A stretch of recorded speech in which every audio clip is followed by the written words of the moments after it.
नमस्कार दर्शक बंधु उत्कल 24 न्यूज को स्वागत करुच्ची मु संदीप्ता महांती। नकली विदेशी मद उपरे अबकारी विभाग पक्षर चढ़ाऊ। नकली विदेशी मद कारखाना उपरे विलंबित राति अबकारी विभाग पक्षर चढ़ाऊ।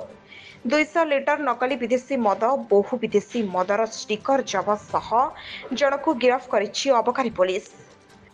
बाहानगा ब्लॉक पंडाशुणी पंचायत नीलकंठपुर ग्रामर सुभाष नायकों घरे चोरारे नकली विदेशी मद तैयारी होतिबा विश्वस्त सूत्ररू खबर पाई सैटेलाइट अबकारी टीम जलेश्वर पक्षरु इंस्पेक्टर लक्ष्य साधव प्रधान एवं गोपालपुर अबकारी थाना अधिकारी सत्य सुंदर मल्लिक मिलित भावे 10 जणिया अबकारी टीम राति चढ़ाऊ करथिले, जहाँकि नकली मद तैयारी करथिबा सुभाष नायकों को अबकारी पुलिस गिरफ करिछि।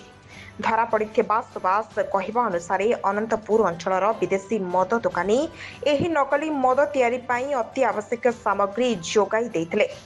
तेबे केते दिन धरी एही कारबार चलुथिला एवं केउंठी केउंठी बिक्री होतिला तदंत करुथिबा अबकारी पुलिस। बालेश्वरु देवाशिष दासको रिपोर्ट उत्कल 24 न्यूज।